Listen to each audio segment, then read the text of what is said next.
இந்த love bird சிக்ஸை பாதுகாக்கிறதுக்காக இந்த லவ் பேர்ட் என்னென்ன பண்ணுதுன்னு பாருங்களேன். இன்னைக்கு நான் என்னோட கசின் வீட்டுக்கு போயிருந்தேன். அவங்க லவ் பேர்ட்ஸ் வளர்த்துட்டு இருக்காங்க.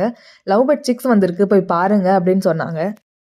எனக்கு ரொம்பவே ஹாப்பி ஆயிடுச்சு. ஏன்னா லைஃப் டைம்லேயே நான் ஃபர்ஸ்ட் டைம் இப்போ தான் லவ் பேர்ட்ஸோட சிக்ஸை வந்து நேரில் பார்க்குறேன்.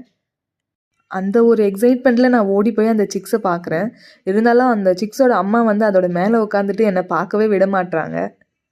நானும் அந்த சிக்ஸை ஃபுல்லாக பார்க்கறதுக்காக ரொம்ப நேரமாக ட்ரை பண்ணிட்டு இருந்தேன். நாங்கள் பார்க்குறோன்னு அதோட சிக்ஸை வந்து உள்ளே இழுத்து இழுத்து உட்கார வச்சுட்டு இருந்துச்சு. அது அந்த பாட்டை விட்டு வெளியவே வரமாட்டேங்குது. நாங்கள் வந்து அதோட சிக்ஸை எடுத்துகிட்டு போயிடுவோன்னு அது பயந்துட்டுருக்கு போல். இருந்தாலும் எங்களுக்கு கொஞ்சம் கொஞ்சமாக சைடில் வந்து தெரிஞ்சுது அந்த சிக்ஸு. எனக்கு ரொம்பவே ஹாப்பி ஆகிடுச்சு.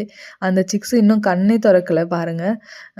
அது இன்னும் முடி கூட வரலை. ரொம்ப க்யூட்டாக இருந்துச்சு. சிக்ஸை என்னால் ஃபுல்லாக பார்க்க முடியலனாலும் அது அந்த சிக்ஸை பேம்பர் பண்ண விதம் வந்து எனக்கு ரொம்பவே பிடிச்சிருந்துச்சு.